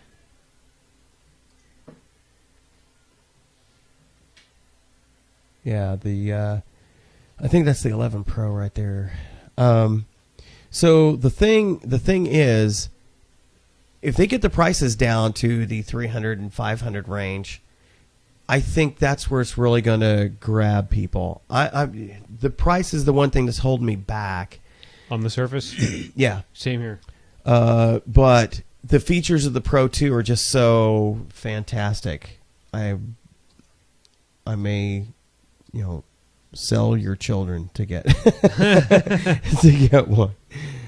I was kind of hoping that we kind of had some at work. Kind of had some time constraints on doing some things, and Right. we couldn't wait around for the Pro. We had to act on doing something because we've got some significant training that we're about to engage. Right. We needed to have all of our devices in place. So we've decided to go with a laptop, which I was able to at least get a touchscreen laptop, which I think is going to help us evolve into that meme, that way of thinking, because that's really where things are going anyway. They're going to a touch centric. I mean, Windows 8 in itself is a touch centric UI. Oh, absolutely. Yeah, even with the desktop, I find it frustrating that some people are like, I just can't use Windows 8 with a mouse and keyboard. I'm like, I just don't understand that. I have no problem navigating it. Not one bit. No. trying to find this video that was. I can't believe they don't have. I mean, I even found a link and everything because I was sending it to my supervisor on that 11. Yeah. Because we were strongly considering it.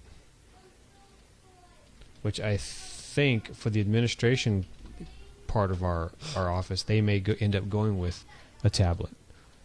But on our end, since we're in, for those of you who don't know, I do GIS mapping. Use GIS software to do mapping because the GIS does a lot of other things other than just the kind of mapping that we do. But that's interesting. I was going to look up this video that showed these cool ideas that Microsoft got with these design engineers at a Carnegie, I think it was Carnegie Mellon. Say, okay, here is the Surface, the Surface Pro. Here is the touch cover, and here's this new Matrix. Basically, it's a new kind of touch cover that lets you. It's not a keyboard.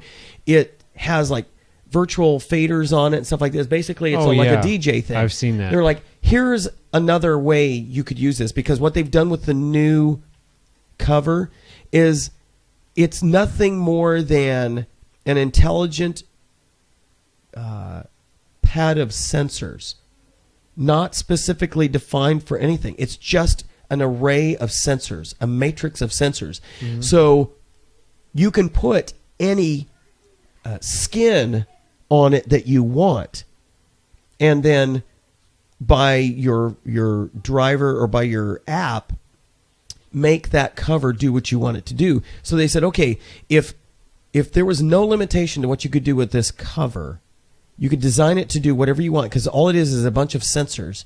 What would you do with it? And these students, these design engineer students, came up with all sorts of really cool ideas for new types of covers that you could just swap out because they just click and remove.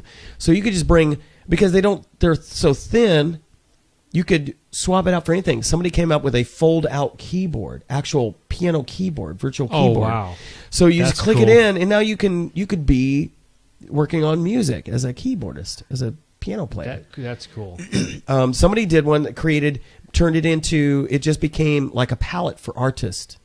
So each of the sensor areas were colors that you could mix and match. So just like you have a oil palette, you could take your pen, your stylus, and just touch areas. And it's like, I want a little burnt umber, I want a little orange, I want a yellow, and a little green in here, and you mix it all together, and you put it, and now you can draw it on your screen, and you're painting. You're virtually painting. I'm like, all of these brilliant ideas that they were coming up with. That's really neat. What is going on? And who was doing that? This was Microsoft doing this at Carnegie Mellon. I think it was Carnegie Mellon. Okay, so what's the story? WP Central has got something on saying that the new Sony Vaio Tap 11 is the Windows 8 tablet to beat. What version of Windows is it running? That's what I'm trying to find out. It doesn't say Pro. Yeah, we found that out the hard way. Yeah. At work, we got Windows 8, but it's got a kickstand, so it borrows from the Surface, although it's a very flimsy. Yeah. It's a single one. I like the Surface one. One thing about the USB 3, micro HDMI. The Dell model I was looking at, if I can ever find a picture of it, is that it has the keyboard that uses the Surface, but it also has. But one thing it has that the Surface doesn't have is a removable battery. I don't know how important that is. I think they've gotten beyond the problems of. Oh, one of the features about the new type covers and touch covers is they're backlit. Powered. Yeah. They're backlit, but they also have powered ones too. Yes, yeah. But I like that the keys are all lit up. I'm like, that is awesome. Yeah, I saw that when they were doing the demo. The demo. I was actually in the Microsoft store in San Antonio, jealous. and they had it up on the big screen live, showing it live. Nice. We were there that day looking at the Surfaces. we can get hands on. So where's the... Oh, okay. This has got to be the pro version. But if it's going to be this price. How much is it? $7.99. I guess let's get closer. That gets it in territory. Let's see. Oh, evidently the battery life. See, one of the main reasons we could see consumers picking the Surface Pro 2 over the Tab 11 is due to the difference in battery life, which is rated an additional 2 hours. So you pay for the features in battery life, I guess. So, oh well. So I'll probably be looking into that and see what other goodies about the Tab 11. I think there's a lot of good things coming just in the next. I think 8.1, Windows 8.1 opens the door to, just like GDR3, opens the door to a lot of features that and a lot of capabilities now that weren't afforded before. So competition now is going to get fierce, I think. And that's I'm competition's all for that. good. I'm Competition's all for that. good. All right, man, a 2-hour show. Can you believe it? Oh, jeez. Yeah. Wow.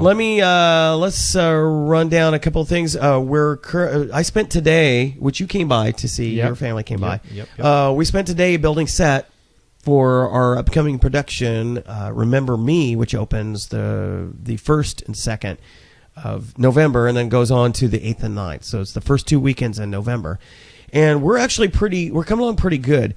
We could actually put the show on right now. Wow. We're that close. There would be a couple of rough spots, but we're good enough along with it now that if somebody said, "Can you do the show? We have to shift it up." We could do the show right now. And we got enough of the setup, which I'm going to show a few of the pictures of rehearsal stuff. Here's Joel Bacon and Angela Colon Escobar working. We were practicing in the firehouse, upstairs of the firehouse, using some of the furniture that was available there. The couch figures very heavily in the show. That's Joel and Angela. And then here's a group photo of us in one of our scenes. That's Joel Bacon standing. Kelly Jackson, who is plays his wife and is the director of the show. And, of course, me in the middle. Cool. And then Angela there at the end. And here's us working on the sets feverishly. You can barely see Tara there off to the left. And then Ken Sievers, who is Kelly Jackson's significant other. And then Joel Bacon's up there on the ladder. It's a pretty easy set, fun set. We had a number of people helping us out. And, again, we have some placeholder furniture that we'll be using for practices. Yeah, I think I have one other picture. There we go. There's a slightly different angle of the set. Just a few things left to do. We have some masking that we have to do. You see that dark area of the doorway going into what is the kitchen for the set. We still have some flats to put behind there, and also for the hallway to the bedroom area. You see the front door, and then to the left of that, you see the little closet. Just a fun. It's gonna be a fun show. Looking forward to that. So again, if you are in the Del Rio area, first 2 weekends of don't do that. First 2 weekends of November, we invite you to come down to the Paul Pogue Theater for the Performing Arts, and on the first 2 weekends of November, and see Remember Me. So let's hit some administrivia. Okay. Next Del Rio Dive Club meeting is the 21st of November. We're not having one this month because, or we didn't have one this month because we're working on the rehearsals for the show. Just got so many things going on. And so, but that will be the 21st of November at Rudy's Restaurant at 7 p.m. Come out and join us, talk about diving and other stuff, and just enjoy some good food. We're also done with our Balmorhea State Park dive trips. as far as officially planned ones, but you never know. We could do one on the fly if if it becomes a good opportunity. And we're also done with open water scuba classes for the season, although if the price is right and the weather prevails, I could be convinced to do a class. I have done a class as late as the first weekend of November. I remember that. It's the latest that I've done one. If you'd like to be in contact with us, check us out on Facebook. Just look for Del Rio Dive Club. Or visit our website, delriodiveclub.com. Got lots of information about the classes there. I get phone calls from folks who obviously got the email from the website, but they ask me all sorts of things about the classes. I'm like, I've got just about all you'd want to know about the classes right there on the website. Mm-hmm. So check that out. Just there's one of the pages there at the website actually gives you details about the classes. And then once you've read that or downloaded the Things to Know document that we have available there, if you have any other questions outside of that, by all means, shoot us an email or give me a call. Or you can send us messages to Skype. Just look for Two Guys Who Dive. And, of course, if you want to send me emails, you can send an email to robert.wade@cetifox.net or follow me on the Twitter at robertcfp. And I think, do you have anything else you want to share, talk about? Just the fact that, I get to, in my new job, I get to really work with things that are interesting to me, one of which is technology. Yeah. And I had the opportunity to be a pivotal part in putting together our new technology, our new computers, which contains in those packages 24-inch dual monitors. Oh, sweet. Oh, man. I got to work with them Thursday and Friday, and it is nice. Yeah. Even 24-inch monitor is awesome. The main monitor here is only 22, and then my secondary is a 20. I would love to have dual 24s. Yeah, we got the dual 24s with the single stand, so they both clip on there. Oh, really? Yeah. It's awesome. Okay, now how does that work? It's got the, what's it called? What's the Dell? What do they call it? I forget what kind of mount it is. It's got a flat plate. Wow. On the stand, and on the back of the monitor, it kind of goes in like this. And Clip and snaps in place. Now, are they at an angle to each other, or are they flat out? You can move them. Oh, they've sweet. got movement. Not a lot, but you can angle them where they're slightly angled, or you can get them where they're flat. You can pull them down, push them up. You can move them up and down also. They've got that movement. That is awesome. So, yeah, it is. Yeah. And it's kind of weird having them, there in your face, but I'm getting used to I'm so comfortable with dual monitors on Windows 8 now because it's a neat thing. You can have all your Metro stuff on one screen and your desktop stuff on the other. Exactly. It's just and with Windows 8.1, it allows you a lot more flexibility. You can do multiple things on a single screen, and with varying sizes. Yes, you're not forced to the 1/3, 2/3 thing now. So, just if you're still on Windows 7, I really do encourage you to update to Windows 8.1. If you've got Windows 8, definitely install 8.1. It's free. It's free if you got Windows 8, and it adds so many enhancements and features. And it's faster. It actually uses less space. Less space. This just amazes me. For the longest time, every new version of Windows ate up more memory, more. Yeah. Now, starting with 7, it dropped in requirements every time. It's amazing. Nice. That is so. I think because they really are moving towards a central that you can run this stuff on a phone. Yeah, that's just where it's going. Well, listen, I'd like to thank you, Troy, for joining me, filling in for Robert while he's gone. It's always a fun time geeking out with you on the show. See, it's been 2 hours. 2 hours, yeah. Hope y'all aren't asleep. Yeah, no kidding. No kidding. As always, we love having you folks join us. Just disappointed that nobody joined us in the chat room, but I didn't see anybody. But that's okay. Excuse me. So we will see you next week on another exciting episode of Two Guys Who Dive.